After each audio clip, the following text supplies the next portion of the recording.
AHMED, IFL TV, MTK Global, joined by Mike Coppinger. Last time I saw you was in London for Taylor Prograis, which was a great fight. But we've seen a stunning knockout of Sergey Kovalev tonight. Your thoughts, Mike? I don't think it was so stunning because Canelo Alvarez, even though I had him down 6-4 entering that 11th round, I thought he was breaking Kovalev down.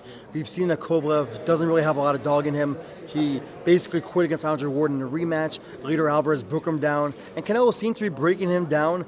Did I think the knockout was going to come right then and there? No. But, I mean, what a combination that was. Stunning, I meant in terms of that, in terms of the way Kovalev fell. That was definitely stunning. And it's similar to the way he went down against the leader, Alvarez, no relation to Canelo. He kind of gets hit and he stumbles backward, and then it seems like he has no equilibrium or balance anymore. Not a surprise for a guy who's a heavy drinker.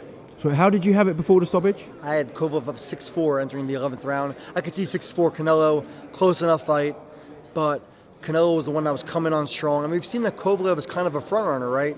He did great against Andre Ward in the first half of both fights. Same thing with the leader Alvarez and even Anthony Yarde before Anthony Yarde came on and had him. I mean, Kovalev is a guy who was punches away from being knocked cold just 6 weeks ago. I mean, this was a quick turnaround, and I think he's finished now. If he wasn't finished before this, he's done now. In terms of Canelo, what would you like to see him do next on Cinco de Mayo? So many options for Canelo. He can do a multitude of things. If Jermall Charlo looks good as expected against Dennis Hogan, I would love Canelo versus Charlo. A little risk involved going back to middleweight after adding all this muscle. He looks great at 75. He can fight Artur Beterbiev at 75. I love that fight. He can fight Dimitri Bivol. There's Billy Joe Saunders at 68. I mean, there's just, with this flexibility, there's so much, but he's got to be careful about going back to 160 right now. What about the Demetrius Andrade fight at 60? I don't expect Canelo to go for that fight. It's just it's a tricky fight. I do believe Canelo would win, but Canelo told me when I was at the gym with him in San Diego, he said, look, if I fight Andrade, I'm going to get blamed for having a boring fight, and it's not going to be my fault. Okay. He's talked about cruiserweight this week as well. I don't know if he was just having a bit of tongue-in-cheek, Canelo, but is that going to be the next step, do you reckon? I don't see why he couldn't be a lot of the cruiserweights. There's no cruiserweight right now that seems to me to be some great fighter that Alvarez couldn't close the gap in size and come in as a small cruiserweight. But I would like to see him, I think super middleweight makes a ton of sense for him.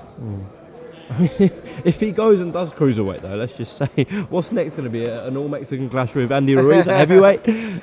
Yeah, 68 got to be the way to go. I would say 68 fight, whether Bivol drops down, fight Billy Joe Saunders, Callum Smith is there. So many great options, and that seems to be a perfect weight for him.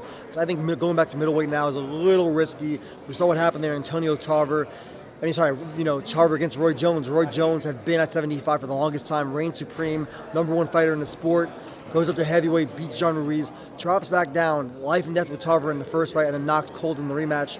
Maybe that was due to Tarver, or maybe when you burn off that much muscle, it just really affects you. In terms of Billy Joe Saunders, tricky style, quite elusive. Would you give him a good chance in that fight against Canelo? Absolutely not. Absolutely not? No, I mean, Billy Joe Saunders is a very good fighter, but I think Canelo Alvarez proved tonight that he is the best pound-for-pound fighter in the world. He's absolutely an all-time great, and I don't know that Billy Joe Saunders has the tools to beat Canelo, but it's still a fight I want to see. But if I could pick one fight for Canelo at middleweight, it would definitely be Jermall Charlo. Yeah, we'll see how Charlo gets on in the next fight. All right, Mike, appreciate your reaction here. And you going to be in, when do you guys have LA? I live in LA, so I'll be there next week for Castle Logan Paul. Then I'll be back in Vegas here in 2 weeks for Deontay Wilder, Luis Ortiz. Then I'm going to go over to Saudi Arabia for Andy Ruiz, Anthony Joshua. Then I'll finish out the year with Jermell Charlo, Tony Harrison in Southern California, December 21st on Fox. Well, apart from the Charlo fight week, I've got the same schedule as you, so I'll be seeing a lot more of you. Cheers, Mike. Thank you. Cheers.